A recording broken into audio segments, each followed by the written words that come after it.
kur një person shkon te prodhuesi, i cili prodhon diçka. Edhe porosit mall të cilin duhet me e prodhuesi me sipas llojit të mallit, sipas veçorive që ai jep edhe karakteristikave të mallit që po don me e blej ai, masi që ta prodhon ai, për një afat caktuar dhe pagesa mu u bë masi që të dorëzohet malli, domethënë masi të prodhohet malli. Mirë, sikur të bëhet pagesa në fillim.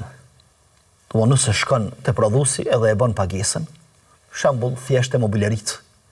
Domethënë i merr mobilerit për banesë ose shtëpi që duhen, edhe e bën pagesën në fillim, që nuk është problem absolutisht. Për arsye se është para pagesë. Mirë po, do thonë shumë prej dietarëve ju ka bë problem nëse pagesa vonohet. Për shembull e bëj porosin, edhe pres që mas një javë, mas 2 javë me masjell mallin të cilin e kam porosit, e që ai domethënë është prodhues, do duhet me prodhu, pastaj kur e sjellte unë ja pagesën. E që kjo është istisna, të cilën Hanefit, dietarët e mëdhëbit Hanefi e kanë nxjerrë nga forma e shitjes selam me parapagesë edhe e kanë trajtuar si në vete. Edhe kanë thonë që kjo formë lejohet. Kjo formë lejohet për disa argumente. Argumenti i parë është pikërisht ajeti kuranor, i cili flet për Dhulkarneinin kur është taku me popullin që ka qenë i përvujtur edhe i përndjekur nga Yajujit edhe Majujit. Edhe kur i ka taku Dhulkarneini, është që janë popull të përndjekur, popull që është bë pa drejt, popull të urtë, edhe Dhulkarneini ka qenë i drejt, i thënë Dhulkarneinit o Dhulkarnein inna Yajuje wa Majuje mufsidune fil ard. Yajujt edhe Majujt janë duke bërë rregullimin tokës, pa ndonjë rahat, apo na e bën një pend mes neve dhe tyre që mos kenë mundësi me ardhë edhe me na sjell të lashe edhe me na vra, me na torturu. Atëherë Dhulkarneini thot po, më ndihmoni. Mi sjellni, ja u përmend disa elemente hekur e bakur, mi sjellni edhe më ndihmoni që t'ja u bëj pendën edhe i thot ej'al fehel nej'alu leke kharjan. I thënë populli, ky populli hedh Dhulkarnein, apo na ndihmon këto, na të bëjmë ty kharxhan. Kharxhan, këtë fjalë e përmend Abdullah ibn Abbasi dhe komenton, është për qëllim pagesa.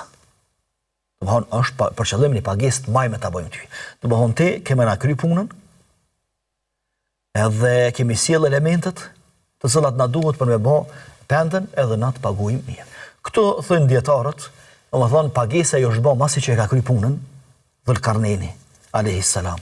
Që edhe kjo është legj ose shariat i atyre që kanë qenë para neve, e shariati i atyre që ka qenë para neve, në parim është shariat edhe për neve dhe janë rregulla për neve, përderisa Allahu nuk jep sinjal se është anuluar dhe është fuqizuar ai legj, edhe ka mbet vetëm për popujt e mëhershëm.